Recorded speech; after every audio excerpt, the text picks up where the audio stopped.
Okay, welcome back. We're continuing with our domains or functions. Um, we just looked at domains of functions for rational functions.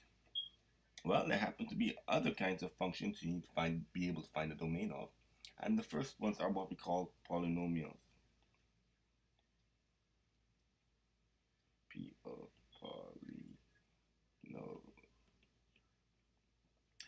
A polynomial function is simply a function where every x is raised to a positive integer. Another example, say 3x raised to the 500 minus 2.1x to the 4 plus 3x squared. This right here is a polynomial function. The nice thing about polynomial functions is that there is no work that needs to be done to find the domain. The only requirement is that you use visual observation to record the fact that each of the powers meet the required criteria. Once that happens, and you know you have a polynomial, the domain is all real numbers.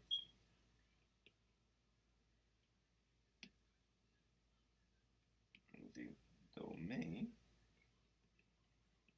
is all real numbers. Any number will work. You plug a number in, you get an answer. You never get an undefined expression or an expression that doesn't have a real answer. Once that happens right here, pretty easy. You can write the domain in set builder.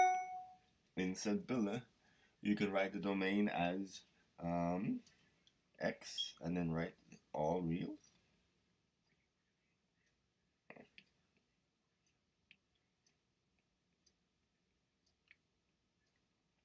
Or in set builder notation again, you can write x and then you can write it in this format right here. X is an element of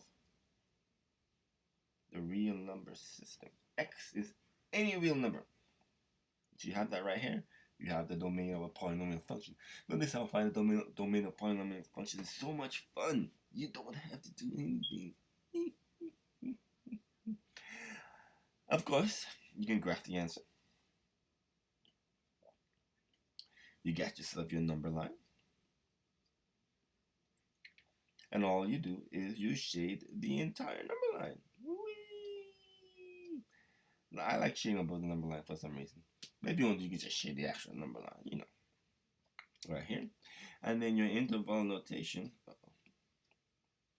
And then your interval notation. Notice I just have one shading right here.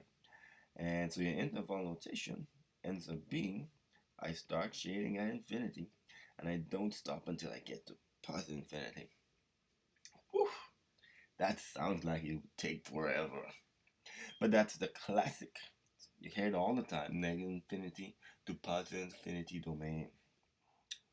There you go. That's how you find the domain of a polynomial. But I have even more good news. If you have an odd root function, so that's the next one in line. If I ask you to find the domain of an odd root function, for example, f of x is equals to the third root of x plus 2. F of x is equals to the seventh root of x squared plus x minus 2 right here. If you have an odd root function, the domain is exactly the same as the polynomial, all real numbers.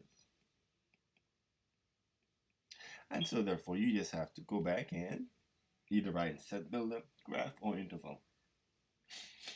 This day and age, interval is the most common way of it being asked. So I'll just keep the interval right here. All real numbers. Yay! Yay! So, well, what else is there? The last one that's of interest to us, well, I have odd roots. I should look at even roots.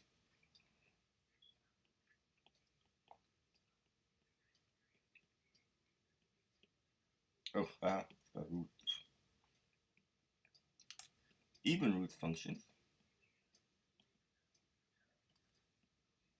And for even root functions, examples, f of x equals to the square root of x minus 8. F of x is equal to the fourth root of 3 minus x, and so forth and so on. The key thing to remember for an even root function is that you cannot take the even root of a negative number. The even root of a negative number is not real.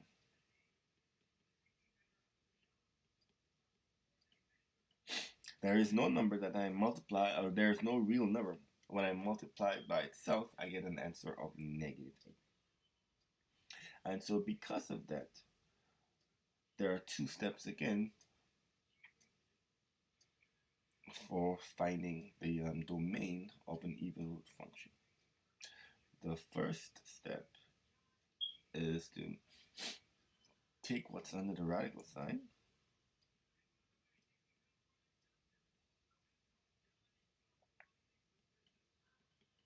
under the radical sign,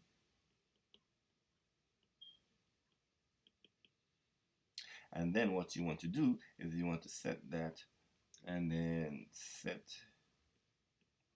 it greater than or equal to 0, because I can only take an even root of something that is positive or 0, something that's non-negative, and then I want to solve for it. And that's that. And that'll take me to an answer. Let's look at a few examples. I have no idea what example number I'm on. Let's go with example number 85. We've been working hard. Woo. And so, find the domain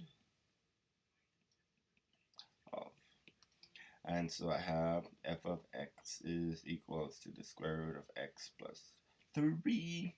Again, I just take what's underneath the radical sign. I ignore the radical sign altogether, and I set that greater than or equal to 0.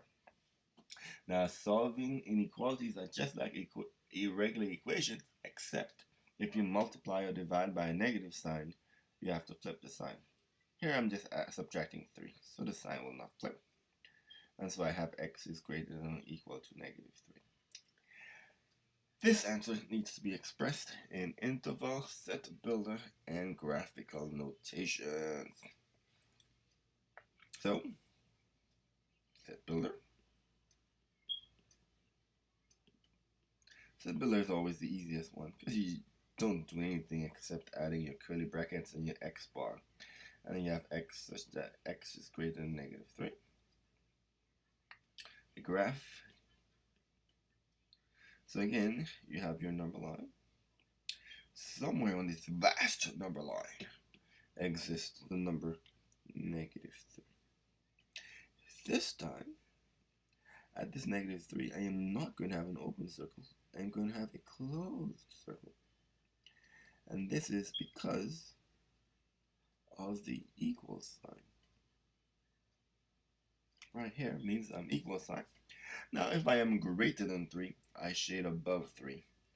And so my shading will be over here.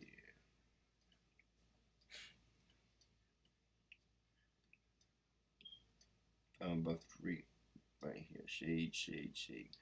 So, interval notation. Uh-oh, keep doing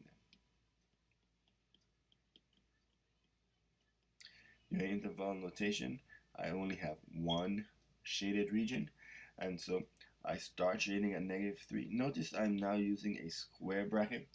That is because I have a closed circle. So all three of these things are tied together. And I stop at infinity. So the closed circle, the equal sign, and the square bracket all fit together. Something very important to remember. Alright, so all you have to do right here when you're just starting out right here is what you have to do is you have to remember that you have three basic groups. You have your fractions, three and a half basic groups. You have your polynomials. You have your odd root functions. And then you have your even root functions. For these two right here, you do nothing. The domain is automatically all real numbers. There is no work required. For fractions, you have to set the denominator not equal to 0, and then go from there. Normally, you would have to factor the denominator. It is a complex term. Even root, you have to set what's under the radical sign greater than or equal to 0. This little table right here, I normally make a little flashcard right here, and I have it next to me. So while I'm practicing, getting ready, I can easily look them up. But once you practice them enough and memorize them, you don't need this anymore, and then you can go from there. Another example of an even root. Let's say I have f of x is equals to the 6th root of 5 minus x, and I want to find the domain.